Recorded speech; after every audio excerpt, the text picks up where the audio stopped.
Welcome to the Joyful Adventure Audits channel. Today, we're exploring another lost pub of Birmingham, the Poachers Pocket, which was situated on Coal Hall Lane.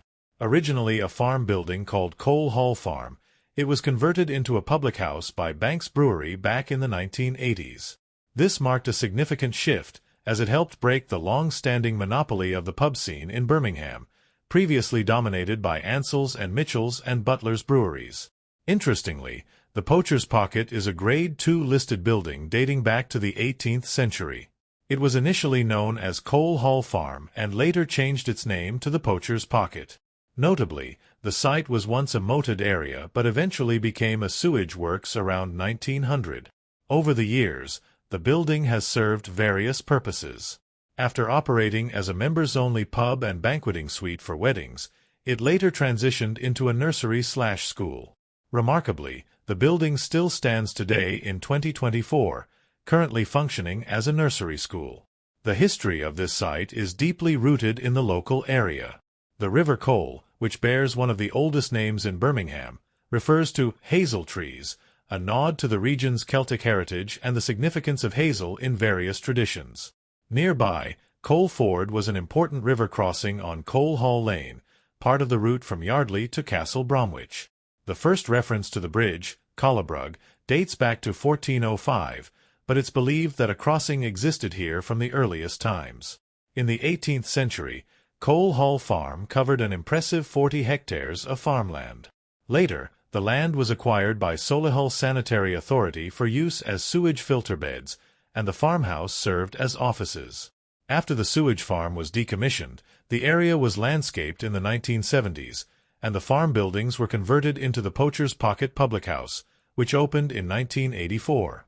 However, after years of operation, the building eventually closed and stood empty until it was repurposed as a children's nursery, its current use. We'd love to hear from our viewers. If you have any comments, memories, or stories about the Poachers Pocket or its history, please share them with us.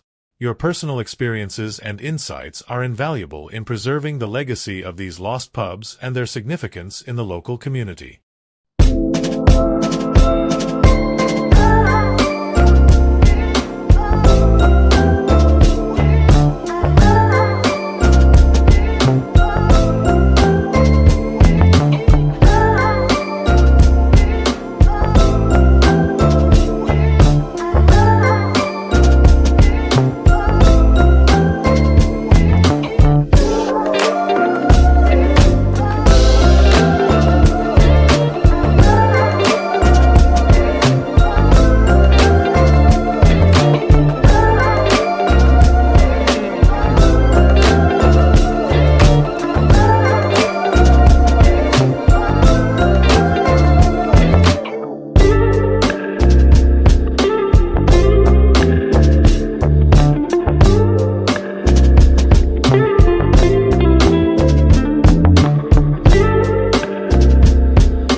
The story of the Poachers Pocket truly captures the evolving landscape and changing roles pubs have played in Birmingham over the decades.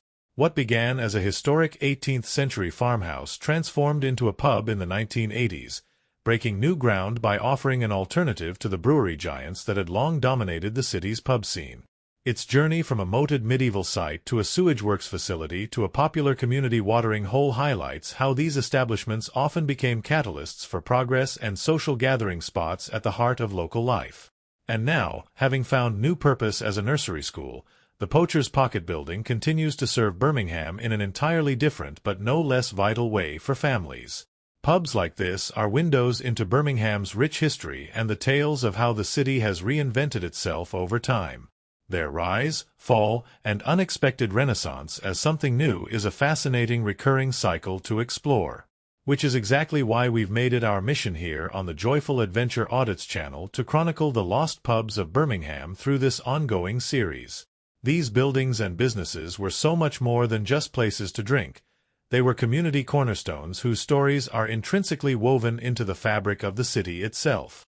As Birmingham continues its modern metamorphosis, preserving the memories and impact of lost locals like the Poachers Pocket ensures the city's historic identity doesn't get lost amidst the exciting changes. We aim to celebrate that uniquely British pub culture and the indelible mark it has left. So if you have any anecdotes, photographs, or thoughts to share about the Poachers Pocket or other dearly departed pubs, we want to hear them. Your personal connections are what bring these places to life and make chronicling their tales so special. Be sure to drop a comment and subscribe to join us as we continue uncovering the stories behind Birmingham's lost pubs on future episodes.